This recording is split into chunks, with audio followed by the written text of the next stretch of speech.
Peace and prosperity be unto all who's listening and watching. It's your girl Lachey Merrill, right? And I'm back with another video today. And I want to talk to you guys about how it's not as it seems. And we sometimes make things a lot worse than it really is. But if we really focus on what it really is, find the logic in it, focus on the lesson, ultimately, we won't make things way worse than it really is. So, like, a lot of times in our lives, we're like very unsatisfied with something in our life. So it don't matter what it is. It can be, okay, say your tire gets flat. Okay, you make it way worse in your mind than how it really is. All you have to do is fix it. You got a spare. Okay, get your jack. Take the nuts off. Lift the car. Put the new tire on. Remove the one that's not, good anymore. But in our minds, we panic. We make it worse than what it really is. And ultimately, all we have to do is apply what we know to do and do it. But in our lives, we don't do that. In our minds, we make it way worse than it is. We don't focus on the lesson. We worry, we stress, we get anxious, we get over worried about what is going on, because we're not focusing on the solution, and we're allowing what's going on, our current circumstance, our current situation, our current whatever it is, to get the best of who we are, get the best of our minds, get the best of our moods, get the best of our emotions.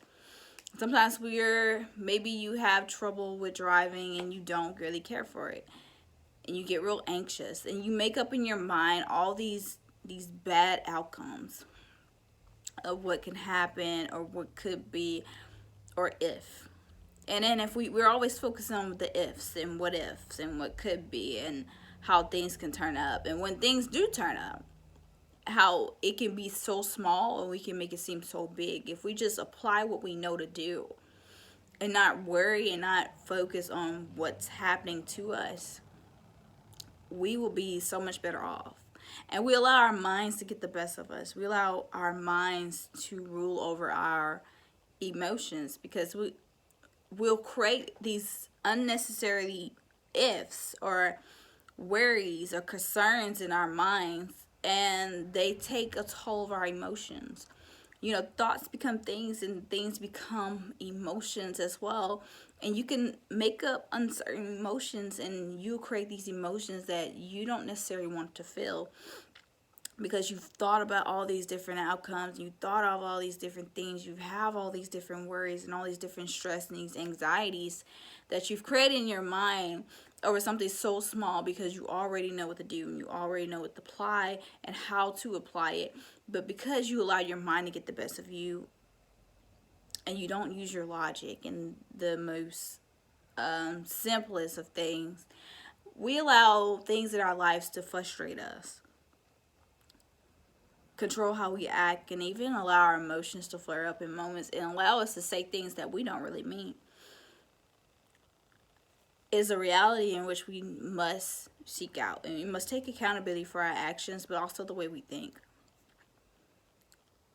If we can't control ourselves in small moments and small times where our emotions are going to get the best of us, imagine when something really big happens. How do we expect to control our emotions and the way we think then, if we cannot handle small minor things and control the way we think now? What I want you guys to do is work on being mindful. Mindfulness is the key to everything. Being mindful of how you think throughout the day, and controlling how you feel about things, and then really analyzing how you felt.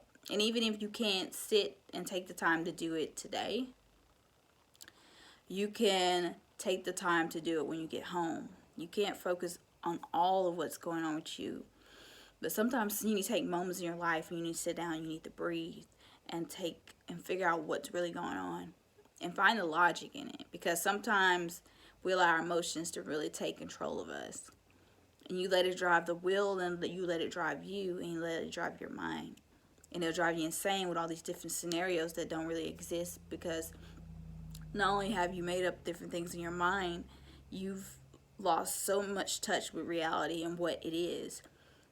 So I say never focus on what you want things to be, because we're human. We're idealists. We're dreamers. We're ambitionists.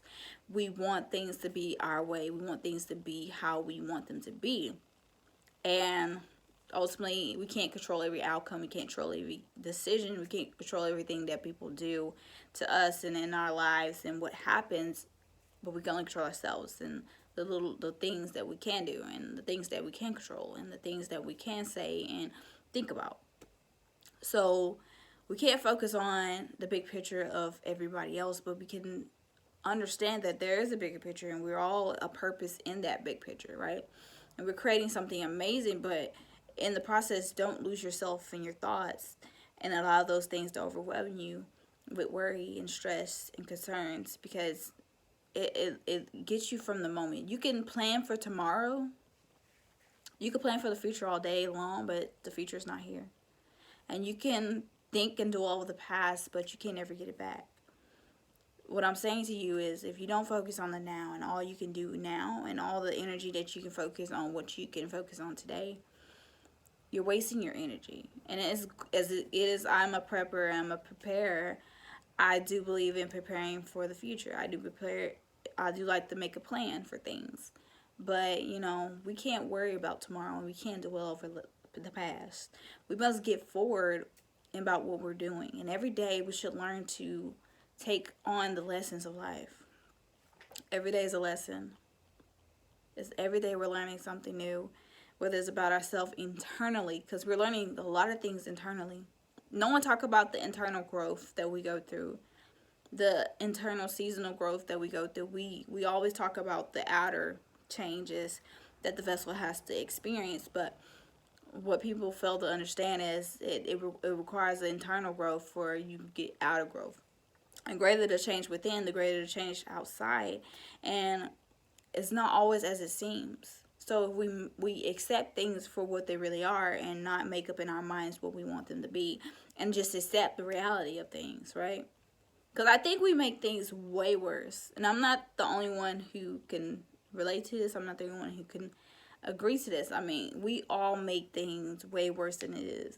It blows up in our mind. You may get your feelings hurt about something, and it may be so small, but in that small moment, you can become very dramatic, overwhelmed, angry, anything. Anything can beat our logic if we allow our emotions to control the way we think. You have to be mentally strong and mentally prepared for what life has to offer. No, you cannot prepare for everything. Absolutely not. You cannot be aware and know everything, and you cannot say that you can. You cannot, because we're not God, even though we are gods. We cannot prepare for absolutely everything. We cannot know absolutely everything. We can only take it day by day and prepare for what we know that we can prepare for. A lot of things come up in life, and there's a lot of unseen things. And life is amazing. It's full of mystery, but the most amazing thing about life is full of miracles, and it's full of amazing blessings, things happening, opportunities, infinite possibilities, amazing things are always happening. And I want you guys to never focus on what you're going through, but I want you to focus on the lessons in which those things that you're going through is teaching you. And I want you to understand that it's not always as it seems, because even when it's something as so small as needing a tire to be changed, I need you to understand all you need to do is apply the logic in it and do what is necessary. I get it. Days are long. People talk. Someone made your mood bad. But at the end of the day, if you're living today, know that you are blessed to be here and that you have a purpose to live. And that you can't live in the past. You can't live thinking about the future. But you must have something to live up to and live forward to. Yes, plan, of course. But focus your energy on the now, because what you're doing today will ultimately dictate how tomorrow comes out and how the future will become for you. Because if you focus on the every now that you have and every 24 hours in a day that you get, then that's the most profound thing that you can do. And I want you guys to be grateful and knowing that, we don't get these many opportunities in a life. Okay? Now, tomorrow isn't promised, but we must make the best of our days. I hope you guys have a abundant day. I want you guys to engage with me in the comments below. I want you guys to know that I love you. I hope you guys have been having a prosperous day. Also, like, comment, subscribe, and share this video. And I know times are rough, but ultimately we're going to get to the place where we want to be. And things always start out small, you know. So let's work on ourselves. Let's work to be better. But remember, it's not what it seems. And it may seem like the things that you're going through, the things, your circumstances, and the things that are piling up around you, it may seem insignificant, but it's so significant to your story, your testimony, your life, the future you're building, and everything that you're working hard on. And never give up on who you want to be, but where you want to go, and your dreams. Because that's what you're living for. And I want you guys to be inspired to continue to go on. Never give up. Love you all.